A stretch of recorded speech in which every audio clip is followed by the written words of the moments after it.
Okay, so we are in chapter 5 of the book of Matthew, for those of you who were not with us last week.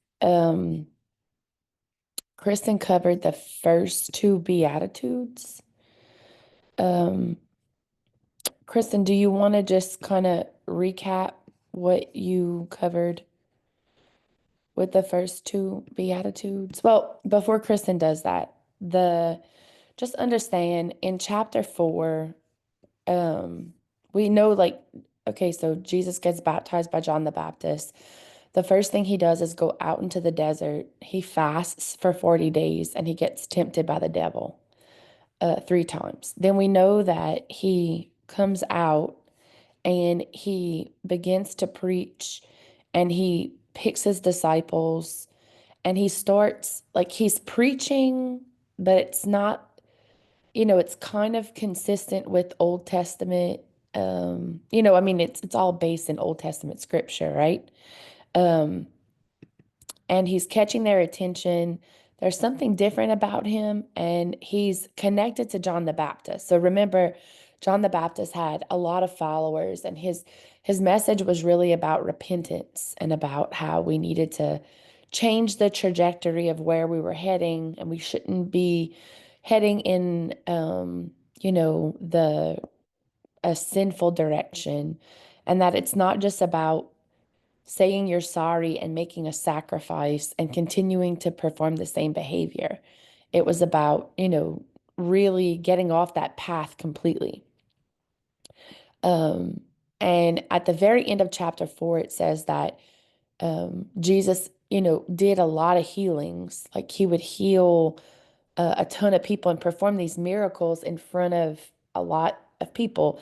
And so it's like God's way of kind of, in a way, bolstering his message. Like it's giving him more authority and credibility because people are like, God doesn't give this ability to just anyone. So maybe we should listen to what he's saying.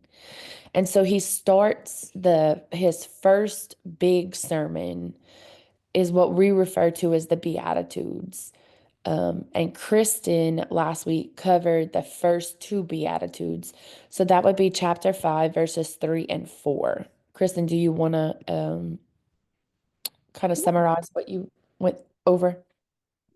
yeah. So we were talking about how you can compare the Beatitudes to like a code of ethics, and that it contrasts from worldly values. So Jesus, when he came and said these things, it was in contrast to what the world was telling everyone. So the first one was that they are blessed, or blessed are the poor in spirit. And by spirit, they didn't mean like unspiritual or anything like that. They were meaning humble. So blessed are the humble versus the prideful or the ones that have their personal independence. So this one went back to the Old Testament, Isaiah 57, verse 15, which was a verse that was saying about how our everything should come from God. Like our reliance should be on Him, not on what we personally can do. The second one, were blessed are those who mourn, and that one, my notes are all over the place. I kind of wrote back and forth. So let me find that one. There we go. So that one went back to Isaiah 61, where the prophet was saying that those who mourn will be comforted. That they're speaking to people who are of the faith, that they are to bind up the brokenhearted, proclaim freedom to the captives, and release from darkness the prisoners. Um, so Jure went back and kind of was talking about the people who are mourning, that they have joy even through their mourning. Mm. And then the prophet Isaiah was also saying that we are to bear with one another their burdens and build others up. Thank you, Kristen. Yeah. Um, I also was like kind of going like thumbing through John MacArthur's um area on the Beatitude of Blessed are those who mourn, and he's just so long-winded. But he was talking about, which I thought was a good point as well. Like he also was talking about Christians who mourn over their sin.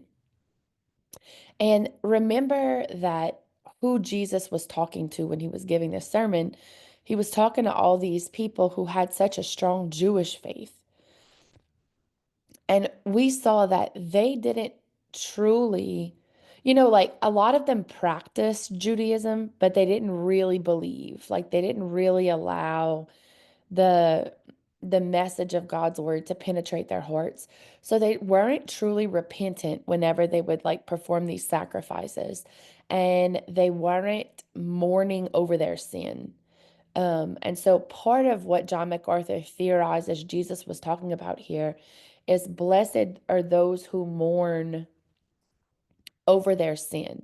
Like we should think to ourselves that our sin breaks Jesus's heart. It is what separates us from him. And so, one time I remember I had this girl in my office and she said, I just love, and listen, I'm not attacking the Catholics, but I'm just repeating what she said. She said, I just love being Catholic because I could just do whatever I want to do. And then I can just go sit in the confession and just confess it to the priest. And then all I have to do is what the priest says. And then I'm made right with God again. And I was very early in my faith whenever she said this to me. And I remember like thinking to myself, like, I don't really think that's how it goes. I don't think that's what Jesus contemplated. Um, so we can't be confident in our sin and say, okay, well, I can just do whatever I want to do. Um, and then just, confess it to the priest afterwards. That's not how this is. John MacArthur says that, many times in the Bible, it says that we should be mourning over our sin. Our sin should be heartbreaking to us. We should not want to be separated from God. We should have a desire to live a life pleasing to God.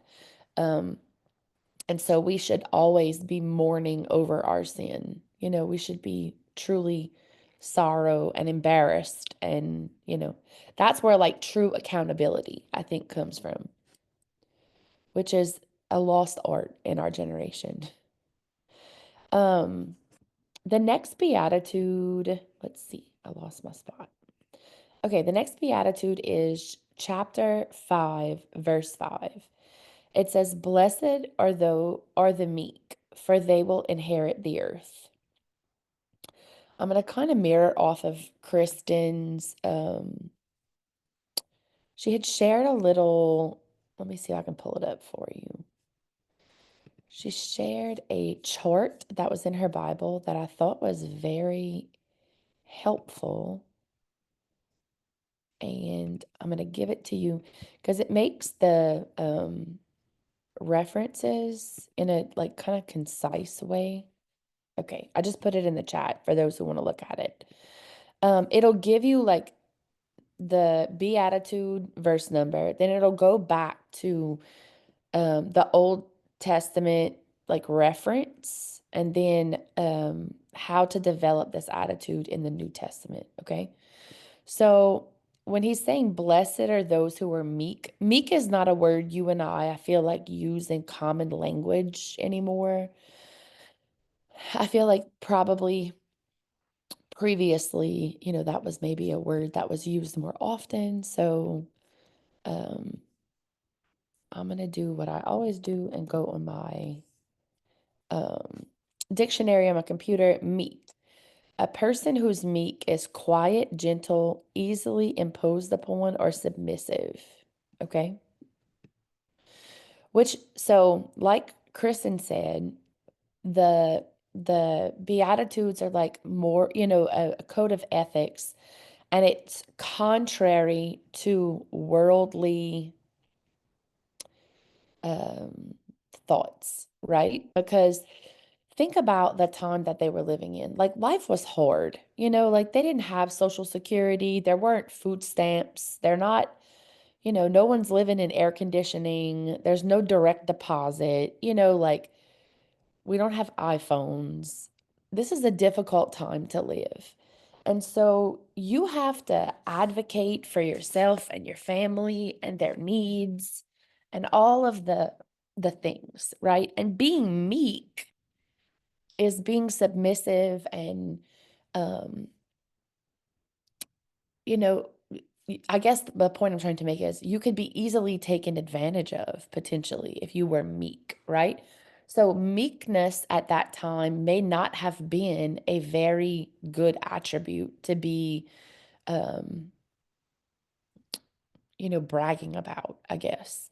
And so that's the contrast that we're kind of looking at here, okay? So worldly thinking, meekness might not be a good thing because maybe you could be taken advantage of or overpowered. But let's see what the Old Testament says about meekness.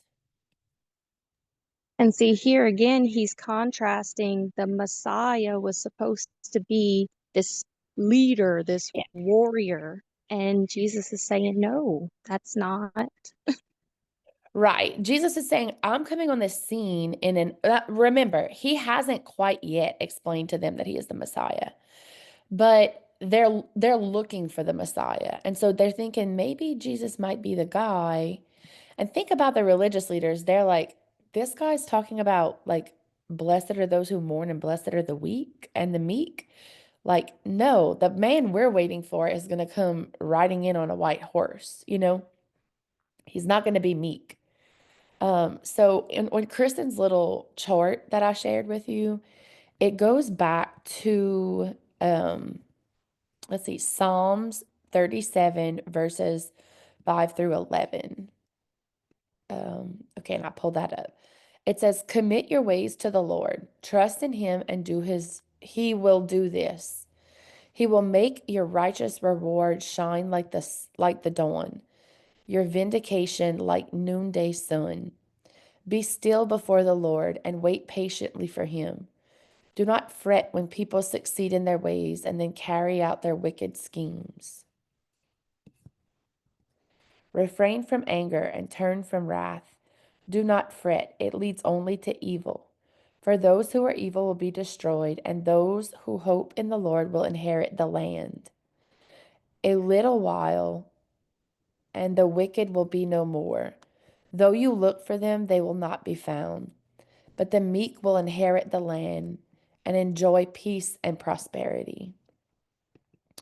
So I want us to remember that one of the promises that God made to Abraham was that, not only was he going to have descendants as plentiful as stars in the sky, he promised them the promised land, and that was a geographical location on the earth, and so, this hope for the promised land and inheriting the earth, it's supposed to like subconsciously bring us back to Eden, like this place of fulfillment and provision and all of our needs being met and all of those things.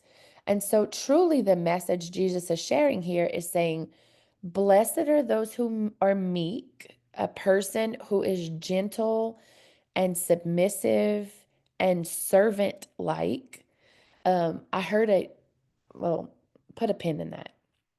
I heard a sermon one time um, where the preacher referred to like made an like a comparison of meekness being like that of a horse. Okay, so imagine like a Clydesdale horse, right? That's a huge horse. I mean, even a regular horse is a big horse. Um, in comparison to you and I. Like the horse's power is way more than you and me, right? Like if a horse wants to overpower you, he could do that very easily. But that a horse is like one that, is controlled, is meek. It's power under control. They have a bit in their mouth and the rider is pulling the reins on the horse, which makes the horse go back, and is under the control of the person who has the reins. So I want you to like kind of envision meekness in that way, in that you are subjecting yourself, you are submitting yourself to God's authority, right? Like God is holding your reins, and there's truly no bit in our mouth, but that we are in submission to him. That's the vision you should kind of have. So think about that again. So let's go back to the pen.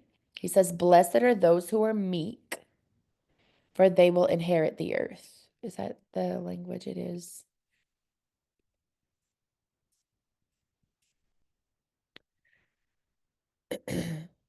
Right. Blessed are those who are meek, for they will inherit the earth.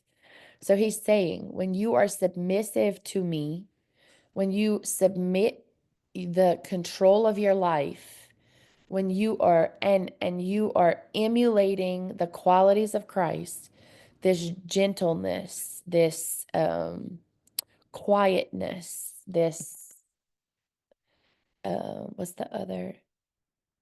This submission, when you're giving all of that to Jesus, then you will inherit the earth. You will, that is meekness is a quality of a saved person, right? A truly saved person, a person who's allowed the gospel to penetrate their heart. They are meek in the presence of God, and they will inherit the earth. They will inherit the promised land. So Jesus is really drawing home these opposites. Um, Okay, so then sorry I like took so long, but we'll cover verse 6. Blessed are those who hunger. Well, sorry, y'all. On 5, when we look at Kristen's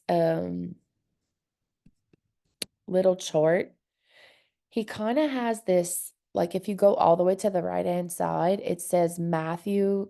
How do we develop this attitude? So Matthew 11. And when we go to Matthew 11, verse 28 through 30, it says this. So this is, think of it like Jesus gave you this moral, blessed are those who are meek, for they will inherit the earth. And then this is also something that Jesus says in the New Testament that the developer of this chart thinks is a good like how we can develop meekness.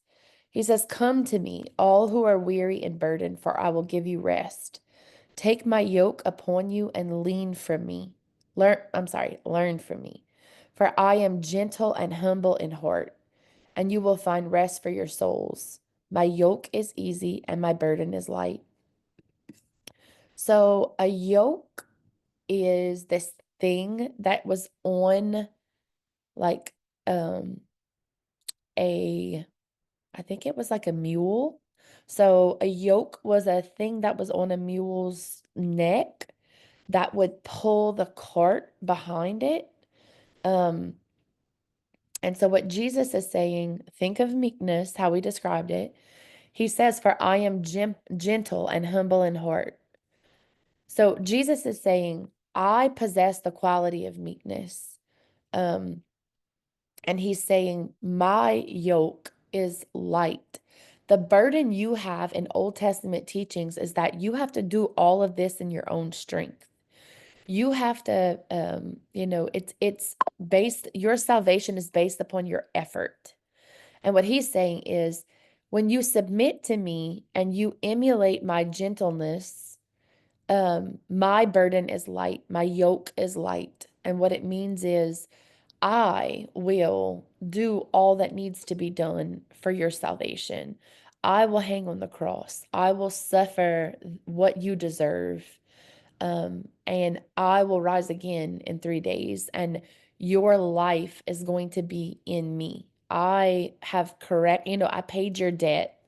I've corrected the wrong. And when you accept me, you get to wear my blood and my salvation, and you're cleansed for the last time. You don't need to be cleansed again. Um, and what a beautiful like vision that is. Um, but understand, like all of those religious leaders and people who really took pride in their faith back then, in that time, they um they wore their abilities to perform Old Testament rituals and follow the rules as a badge of honor. And so for Jesus to say that you needed to be meek and submissive was contrary to their thoughts, because then what you're saying is all of this effort that I've been putting into this has been futile. And that was kind of insulting to them, like, so you mean to tell me that everything that I've based my entire life around is wrong and um, not fruitful, like that was a hard concept for them to really grasp. So I guess the question would be like, what does that mean for you and me? Um, th- there's like this rhetoric, I feel like, among women our age. I'm looking at all the names. We are all like, similar in age, where we feel like we have to do all of the things in our own strength, and like we can't or shouldn't like rely on our husbands or um there's just so I guess what I'm trying to say is there's so much pressure from all of these places, and like there's this badge of honor that we have when we're burned out, where we say, well, I do this and this, and I run myself ragged, and I drink 3 Red Bulls a day, and I blah blah blah blah blah blah blah blah. Like we need to see that what that's not what Jesus is contemplating right here. Like when he says, "Blessed are those who are meek," we need to say, I don't care how I'm defined by the world. I don't care if the rich, popular, whoever those people are, think whatever about me. At the end of the day, I'm going to stand before a holy God. And the Bible says that we will account for every hollow word and every hollow effort that we've made. And so, guys, the source of our drive really has to be from a place of honoring God and submitting to his will and submitting to his plans and submitting to his word and not trying to run this race, that we feel like the world has set out for us, where you have to drive the best car and you have to be on the right vacations and you have to, be in a particular friend group or, like any of those things. And listen, I know it's easy for us to like say that right here, but as soon as log off a Bible study in the morning, those pressures exist. But I mean, I guess my advice would be, and listen, I don't have the world figured out, so I don't, I am not the source of perfect advice. But I have come to learn that when you surround yourself around people who have a like desire to live a life pleasing to God and don't mind being meek, and don't mind um, upholding their Christian values, regardless of whatever other people say. And even though it looks weird on the outside, that they're perfectly fine, um, being judged or whatever for their, Christian beliefs. Those are the people we need to be surrounding ourselves with. Um, Somebody once told me that we are the reflection of the 5 people we spend the most time with. And so we need to start really looking at, who's breathing life into our situations? Who are the people that we're surrounding ourselves with, that we're going to for advice? Like, okay, you and your husband are in an argument and you know, you complaining about him, you're venting, whatever. You finish that part of your conversation where you're venting to your friend. What's your friend's advice after? Is it like, are they asking to pray with you? Are they encouraging you to pray for your husband? Are they, um, are they praying for you? Are they giving you advice that is biblical? Um, like, don't think about that. Like, those are the kind of people we need to be surrounding ourselves with. Because listen, the world and the devil, by all means, wants to separate us from God. And so, um, we need by all means need to be in the word, listening to worship music or, going to church, listening to our pastors. And listen, you miss church, go online, watch it. Like we need to be trying to fill up our Christian cups as much as possible because the world is constantly trying to empty it. Um, and on the converse side of that, like so we were talking about the 5 people that you're around the most being a reflection on you. I want you this morning to ask yourself, what reflection are you on people that you're around? Like when you're one of their 5 people, are you praying for your friends? Are you praying with them? Are you encouraging them to pray for themselves? Are we giving biblical advice? You know, listen, people come to me and their spouses have cheated on them and they're ready to set the world on fire. And my job as a Christian is to talk to them first from a Christian point of view and explain to them about forgiveness and about, um, you know, uh, going to marriage counseling and doing all of the things prior to us filing for divorce. Um, so, and listen, by no means am I perfect, but we need to really be focused on whether we are that Christian voice of reason for the people around us. And remember, that's totally tied back to these beatitudes where, are we being meek? Are we submitting our lives to God? Are we submitting our lives to His will? Or are we saying, I want to be in the ways of the world? That's kind of the self-reflection point I think we should have today. So sorry we're going slow through the Beatitudes, but they're like deep. Like each one of them is like really deep. So well, I'm going to stop recording and we will commence on the next Beatitude tomorrow. So if you're just watching the recording, I will see you later.